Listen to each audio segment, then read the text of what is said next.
नमस्कार दोस्तों, MPN academy में आप सभी का हार्दिक अभिनंदन है। प्रस्तुत है weekly current affairs test series. दोस्तों, इस वीडियो में हम लोग 1 से लेकर 7 अगस्त 2022 तक के समसामयिक घटनाक्रम पर आधारित 30 महत्वपूर्ण मल्टीपल चॉइस क्वेश्चंस को व्याख्या के साथ हल करेंगे। Friends, the English edition of this video along with its PDF with full description in English is available on MPN Academy app. The course name is 68th BPSC Current Affairs course in English. पहला प्रश्न, उपराष्ट्रपति चुनाव 2022 में जगदीप धनखड़ को कुल मतों के कितने प्रतिशत वोट मिले? सही जवाब है ऑप्शन नंबर सी, 74.37%। 6 अगस्त को हुए चुनाव में एनडीए प्रत्याशी जगदीप धनखड़ को 528 मत प्राप्त हुए हैं, जबकि यूपीए उम्मीदवार मार्गरेट अल्वा को 182 मत मिले हैं। उपराष्ट्रपति का चुनाव एक निर्वाचक मंडल द्वारा किया जाता है, जिसमें संसद के सदस्य आनुपातिक प्रतिनिधित्व प्रणाली के अनुसार एकल संक्रमणीय मत के माध्यम से होते हैं और ऐसे चुनाव में मतदान गुप्त मतदान द्वारा होता है। अमेरिका के प्रतिनिधि सभा यानी हाउस ऑफ रिप्रेजेंटेटिव्स की अध्यक्ष यानी स्पीकर कौन है? सही जवाब है option number B, Nancy Pelosi. संख्या देख लीजिए, रिपब्लिकन 212 और डेमोक्रेटिक 221, तो डेमोक्रेटिक पार्टी का बहुमत है यहाँ पे। न्यूज़ में क्यों है? अमेरिकी हाउस स्पीकर नैन्सी पेलोसी की यात्रा के बाद चीन ने ताइवान के पास अपना अब तक का सबसे बड़ा सैन्य अभ्यास शुरू किया है। यह अभ्यास ताइवान के 6 क्षेत्रों में चला। इस अभ्यास में चीन की नौसेना, वायुसेना और अन्य विभाग ने हिस्सा लिया। चीनी धमकियों की अनदेखी और चीनी राष्ट्रपति शी जिनपिंग की चेतावनी के बाद उनकी यात्रा निर्धारित की गई थी।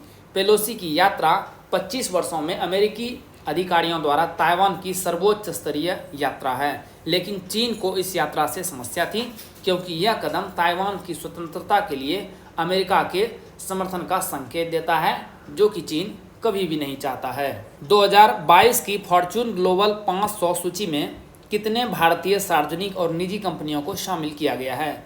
सही जवाब है ऑप्शन नंबर ए, 9। भारतीय जीवन बीमा निगम यानी LIC को 97,266 मिलियन अमेरिकी डॉलर के राजस्व के साथ सूची में 98वें स्थान पर रखा गया है और ये किसी भी भारतीय का टॉप स्थान है इस ग्लोबल 500 सूची में।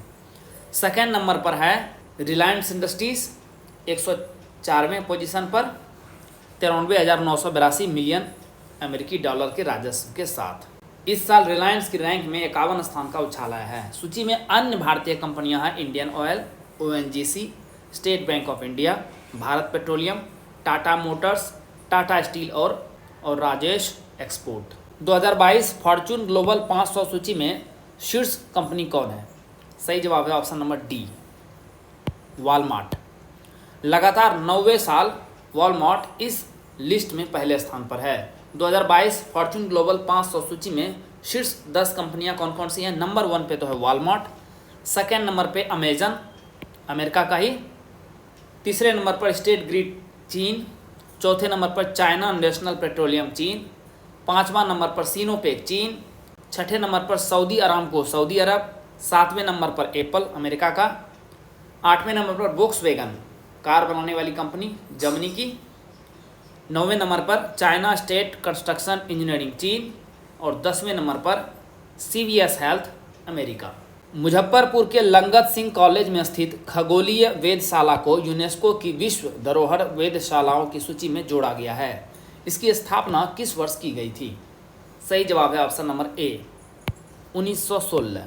प्रोफेसर रोमेश चंद्र सेन ने कॉलेज में खगोलीय वेधशाला स्थापित करने की पहल की। 1914 में उन्होंने मार्गदर्शन के लिए एक खगोल शास्त्री जे मिशेल से बात की थी। 1915 में टेलीस्कोप, क्रोनोग्राफ, खगोलीय घड़ी और अन्य उपकरण इंग्लैंड से खरीदे गए थे और अंततः 1916 ईस्वी में खगोलीय वेधशाला शुरू की गई। 1946 में कॉलेज में एक प्लेनेटेरियम भी स्थापित किया गया था। हालांकि प्लेनेटेरियम के साथ साथ खगोलीय वेधशाला की स्थिति 1970 के बाद बिगड़ने लग गई।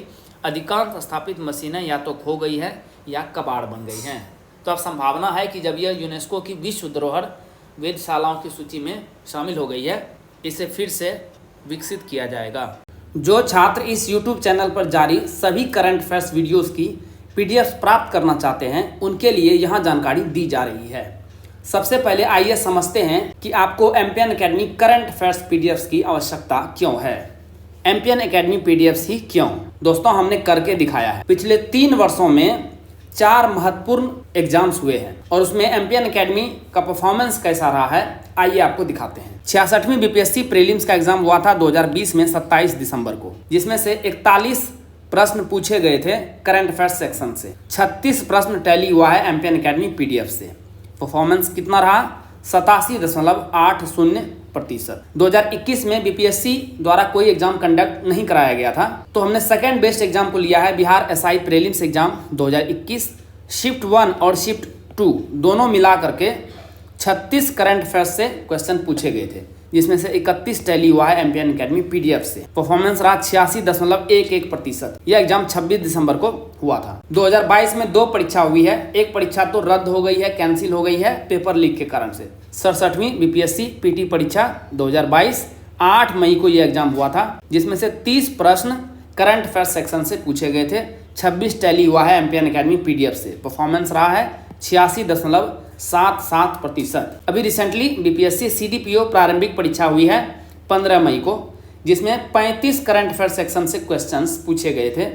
30 प्रश्न टैली हुआ है एमपीएन एकेडमी PDF से। परफॉर्मेंस रहा है 85.71%।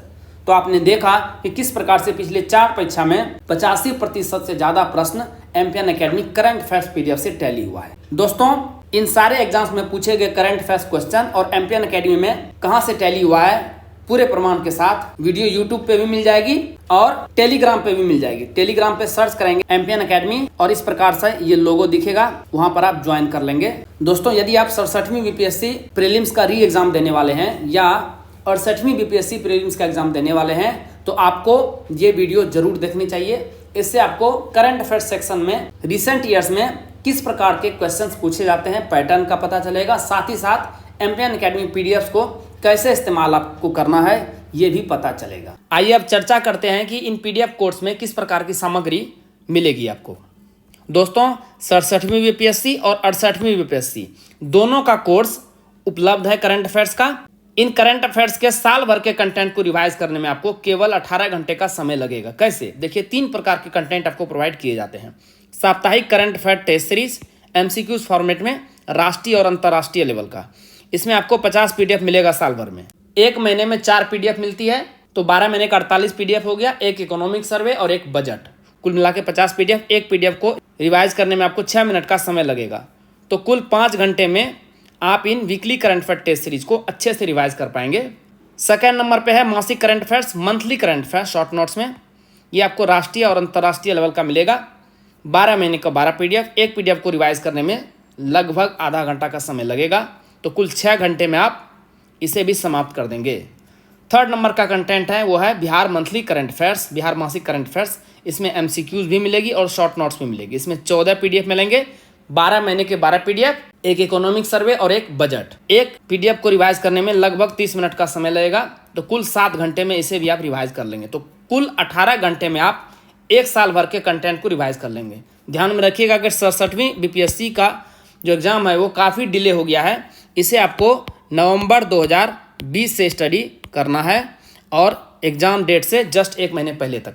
तो लगभग 1.5 साल का कंटेंट आपको स्टडी करना है इसमें। तो लगभग आपको 25 घंटे का समय लगेगा, एक बार आप रिवाइज कर पाएंगे।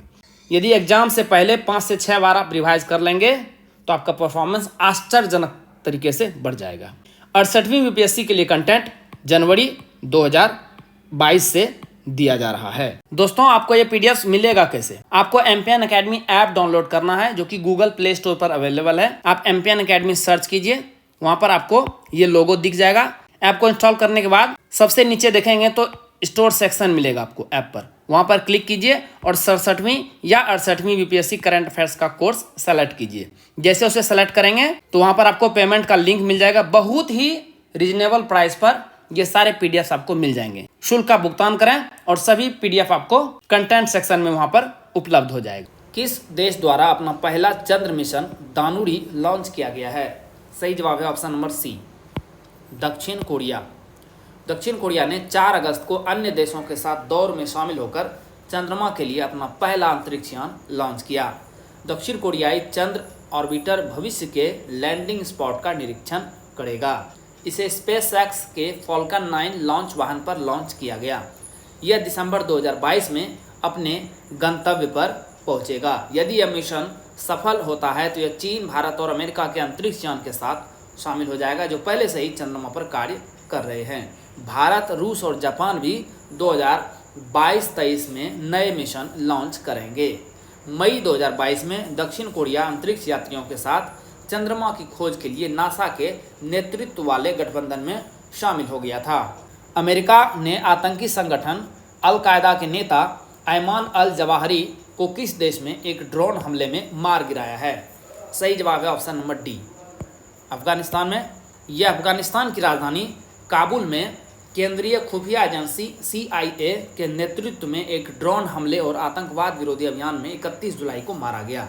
यह ओसामा बिन लादेन के साथ 9/11 के हमलों का मास्टरमाइंड था और इस तरह अमेरिका के मोस्ट वांटेड आतंकियों में से एक था। अल जवाहिरी ने अमेरिका के नागरिकों के खिलाफ हत्या और हिंसा की राह शुरू की थी।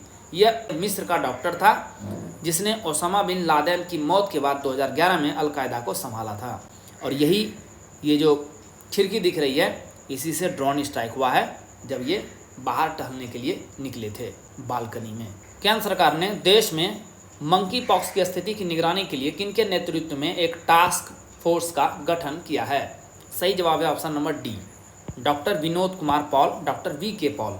यह टास्क फोर्स इस बीमारी के लिए नैदानिक सुविधाओं के विस्तार और टीकाकरण की खोज के संबंध में सरकार को मार्गदर्शन प्रदान करेगी। टास्क फोर्स का नेतृत्व नीति आयोग के सदस्य स्वास्थ्य डॉक्टर VK पॉल करेंगे। अन्य सदस्यों में केंद्रीय स्वास्थ्य मंत्रालय के सचिव और फार्मा और बायोटेक के सदस्य शामिल हैं। भारत में अब तक मंकी पॉक्स के 4 मामले सामने आए हैं, जिसमें से 3 मामले अकेले केरल में और 1 दिल्ली में सामने आया है। केरल में तो मंकी पॉक्स जैसे लक्षणों वाले एक युवक की जान भी चली गई है। एक समर्पित सेमीकंडक्टर नीति जारी करने वाला भारत का पहला राज्य कौन बन गया है? सही जवाब है ऑप्शन नंबर ए, गुजरात। गुजरात सरकार ने एक समर्पित गुजरात सेमीकंडक्टर नीति 2022-2027 का अनावरण किया। गुजरात सरकार उन उद्यमियों के लिए बिजली, पानी और भूमि शुल्क पर भारी सब्सिडी प्रदान करेगी जो सेमीकंडक्टरों में निवेश करने या गुजरात में डिस्प्ले निर्माण में रुचि रखते हैं। इस नीति का लक्ष्य 5 वर्षों में कम से कम 2 लाख नए रोजगार के अवसर पैदा करना है। सरकार ने धोलेरा विशेष निवेश क्षेत्र के एक भाग के रूप में एक विशेष सेमीकॉन सिटी विकसित करने का भी प्रस्ताव किया है। किस देश ने मुद्रास्फीति को नियंत्रित करने के लिए मोसी-ओ-तुन्या नाम के सोने के सिक्के लॉन्च किए हैं? सही जवाब है ऑप्शन नंबर बी, जिम्बाब्वे। ये जो मोसी-ओ-तुन्या है, इसका अर्थ है धुआं जो गरजता है, द स्मोक विच थंडर्स। यह मूल टोंगा भाषा में विक्टोरिया फॉल्स को भी संदर्भित करता है। जिम्बाब्वे के रिजर्व बैंक ने वाणिज्यिक बैंकों को 2000 सिक्के वितरित किए। जुलाई में वार्षिक मुद्रास्फीति दर बढ़कर 190% हो गई और इस प्रकार केंद्रीय बैंक की ब्याज दर 2 गुना बढ़कर 200% हो गई। 2022 में प्रमुख मुद्राओं के मुकाबले जिम्बाब्वे के डॉलर का मूल्य घट गया। नतीजतन जिम्बाब्वे में नागरिकों द्वारा अमेरिकी डॉलर की कालाबाजारी शुरू कर दी गई। एक्सपर्ट इनसाइडर 2022 सर्वेक्षण में प्रवासियों के मामले में शीर्ष स्थान किस देश ने हासिल किया है? सही जवाब है ऑप्शन नंबर सी, मैक्सिको। इसके बाद इंडोनेशिया और तीसरे नंबर पर ताइवान का स्थान है। एक्सपेक्ट इंडिया इनसाइडर 2022 सर्वे 1 से 28 फरवरी 2022 तक इंटरनेशंस द्वारा आयोजित किया गया था। यह सर्वेक्षण 52 देशों में आयोजित किया गया था। कुवैत अंतिम स्थान पर रहा। भारत की रैंक क्या रही? भारत की रैंक रही 36। जीवन की गुणवत्ता के आधार पर शीर्ष देश स्पेन है। क्वालिटी ऑफ लाइफ इंडेक्स में भारत की स्थिति ठीक नहीं है, 51वें नंबर पे है, सेकेंड लास्ट। हान कुआंग सैन्य अभ्यास हाल ही में किस देश में संपन्न हुआ? सही जवाब है ऑप्शन नंबर बी, ताइवान में। 2 चरणों तक चलने वाले इस अभ्यास में ताइवान की सेना की सभी शाखाएं शामिल हुई। इस अभ्यास में एक शत्रु ने ताइवान की राजधानी के निकट प्रमुख जलमार्ग पर नियंत्रण करने का प्रयास किया। हमलावर बलों ने ताइवान के उत्तरी तट पर समुद्र और हवा से हमला किया और तमसुई नदी के मुहाने को निशाना बनाया। तमसुई नदी एक रणनीतिक मुहाना है जो ताइपे के केंद्र तक सीधी पहुंच प्रदान करता है। हमलावर बलों का जवाब देने के लिए ताइवान की सेना ने स्वदेशी रक्षा लड़ाकू जेट और टैंकों को तैनात किया था। किस कंपनी ने पेरिस ओलंपिक 2024 में पहली बार इंडिया हाउस स्थापित करने हेतु भारतीय ओलंपिक संघ के साथ भागीदारी की है? सही जवाब है option number C, Reliance Industries. ये देखिए लोगो इसका। यह साझेदारी भारतीय एथलीटों के प्रदर्शन को बढ़ाने पर केंद्रित है। साथ ही साझेदारी भविष्य में ओलंपिक खेलों की मेजबानी करने और वैश्विक खेल राष्ट्र के रूप में भारत की साख का निर्माण करने में सहयोग करेगी। रिलायंस इंडस्ट्रीज लिमिटेड एशियाई खेलों, राष्ट्रमंडल खेलों और ओलंपिक खेलों जैसे प्रमुख बहु खेल आयोजनों में भारतीय एथलीटों का भी सहयोग करेगी। इसके अलावा भारत पेरिस ओलंपिक 2024 से पहले जून 2023 में भारत के जियो वर्ल्ड सेंटर में 140वें प्रतिष्ठित IOC सत्र की मेजबानी करेगा। संयुक्त सैन्य अभ्यास अल नजा 4 का आयोजन भारत और किस देश के मध्य किया गया? सही जवाब है ऑप्शन नंबर बी, ओमान।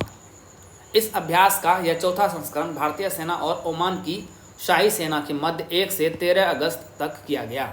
अभ्यास के दायरे में औपचारिक वार्ता, अभ्यास और प्रक्रियाओं की आपसी समझ, संयुक्त कमान तथा नियंत्रण संरचनाओं की स्थापना एवं आतंकवादी खतरों का उन्मूलन शामिल है।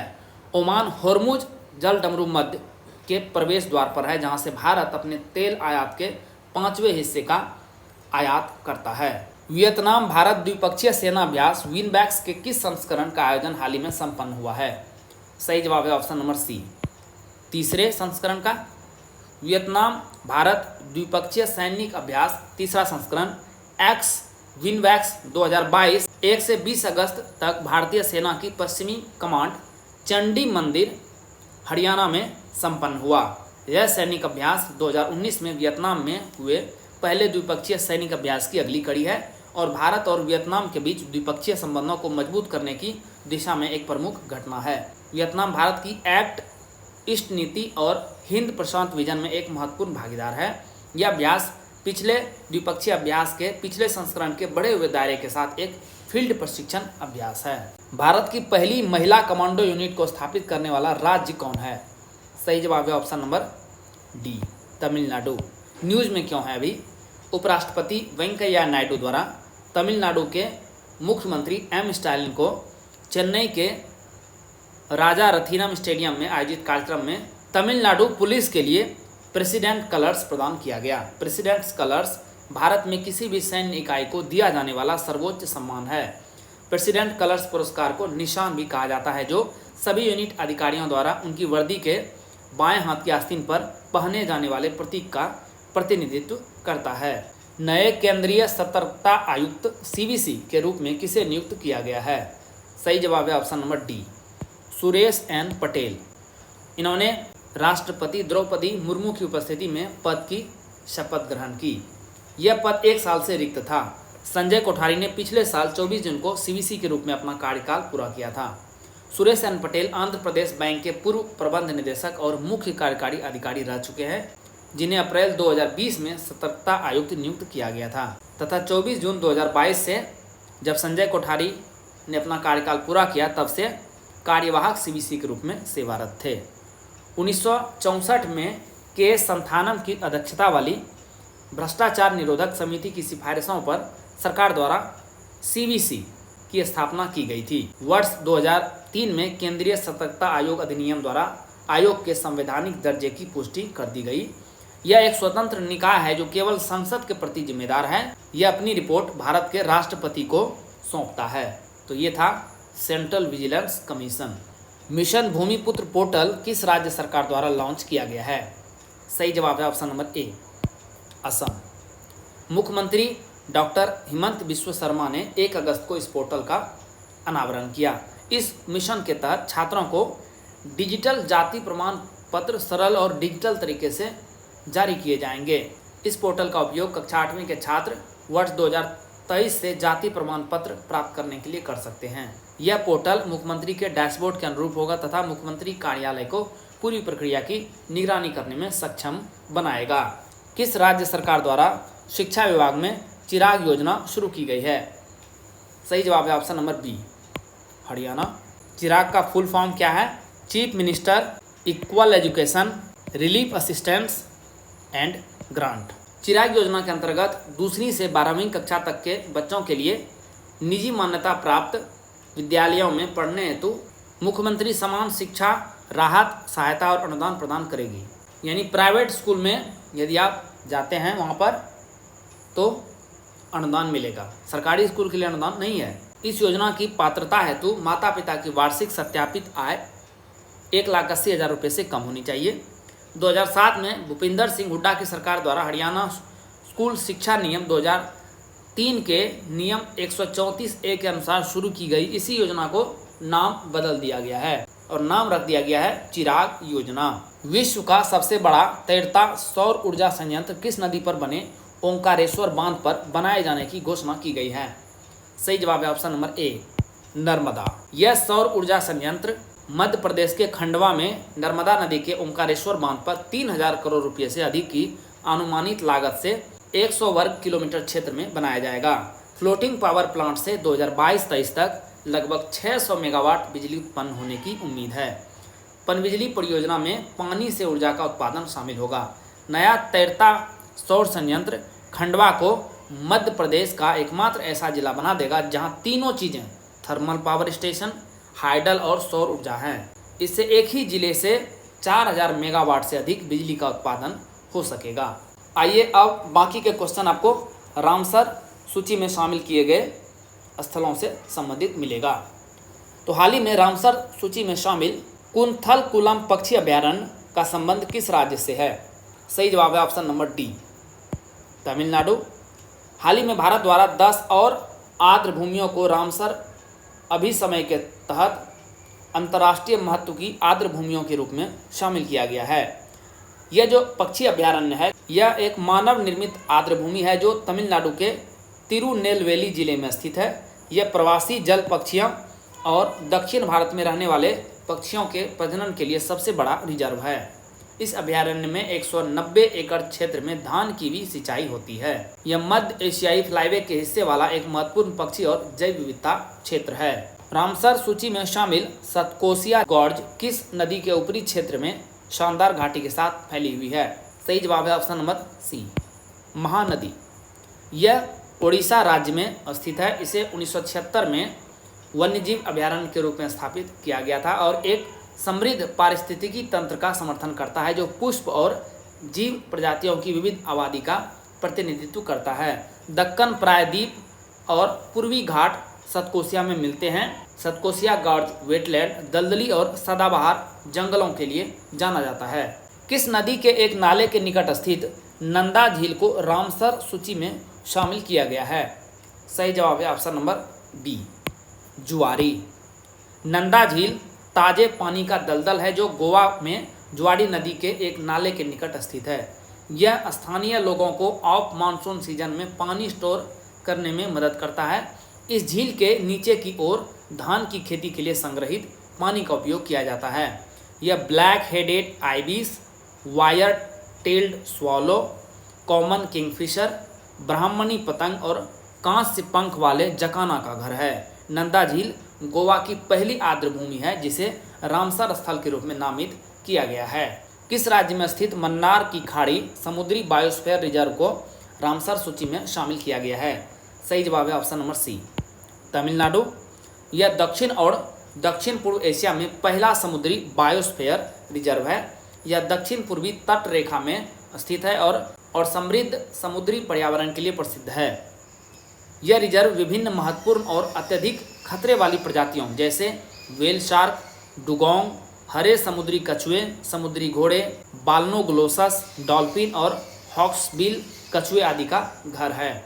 रामसर सूची में शामिल रंगनाथिट्टू पक्षी अभयारण्य किस राज्य में स्थित है? सही जवाब है ऑप्शन नंबर बी, कर्नाटक में। यह पक्षी अभयारण्य मांड्या जिले में स्थित श्रीरंगपट्टनम के निकट कावेरी नदी के किनारे स्थित है। 6 उपद्वीपों के समूह से बना यह अभयारण्य 67 किलोमीटर वर्ग क्षेत्र में फैला हुआ है। 1940 में पक्षी अभयारण्य घोषित किया गया। यह स्थान जून से अक्टूबर के बीच अपनी सुंदरता के चरम पर होता है। इसे बॉम्बे नेचुरल हिस्ट्री सोसाइटी द्वारा कर्नाटक और भारत में महत्वपूर्ण पक्षी क्षेत्रों IBA में से एक के रूप में सूचीबद्ध किया गया है। किस राज्य में स्थित उदयमार्तपुरम पक्षी अभयारण्य को रामसर सूची में शामिल किया गया है? सही जवाब है ऑप्शन नंबर डी, तमिलनाडु। यह पक्षी अभयारण्य तिरुवरुर जिले के तिरुथुराईपुंडी तालुक में स्थित है। यह स्थल जल पक्षियों की कई प्रजातियों के लिए एक महत्वपूर्ण मंचन और प्रजनन स्थल है। साइट पर देखी गई उल्लेखनीय प्रजातियां हैं oriental daughter, glossy ibis, grey heron और यूरेशियन स्पूनबिल। यह डाटर और यूरेशियन स्पूनबिल के लिए महत्वपूर्ण प्रजनन स्थलों में से एक है। उदयमार्तनपुरम मानसून के अति प्रवाह के दौरान बाढ़ के पानी को संग्रहित करता है और शुष्क अवधि के दौरान सतही जल प्रवाह को बनाए रखता है। किस राज्य में स्थित वेबन्नूर आर्द्रभूमि कॉम्प्लेक्स को रामसर सूची में शामिल किया गया है? सही जवाब है ऑप्शन नंबर सी, फिर से तमिलनाडु। यह मानव निर्मित अंतर्देशीय झील है। यह प्रायद्वीपीय भारत का सबसे दक्षिणी छोर पर स्थित है, साथ ही एक महत्वपूर्ण पक्षी और जैव विविधता क्षेत्र यानी IBA का हिस्सा है। इसीलिए यह bird life international data zone का भी हिस्सा है। साइट गार्गनी की कुल गैर प्रजनन आबादी का लगभग 12% होस्ट करती है। साइट के भीतर 5 दुर्लभ स्थानिक और संकटग्रस्त वनस्पतियां मौजूद हैं।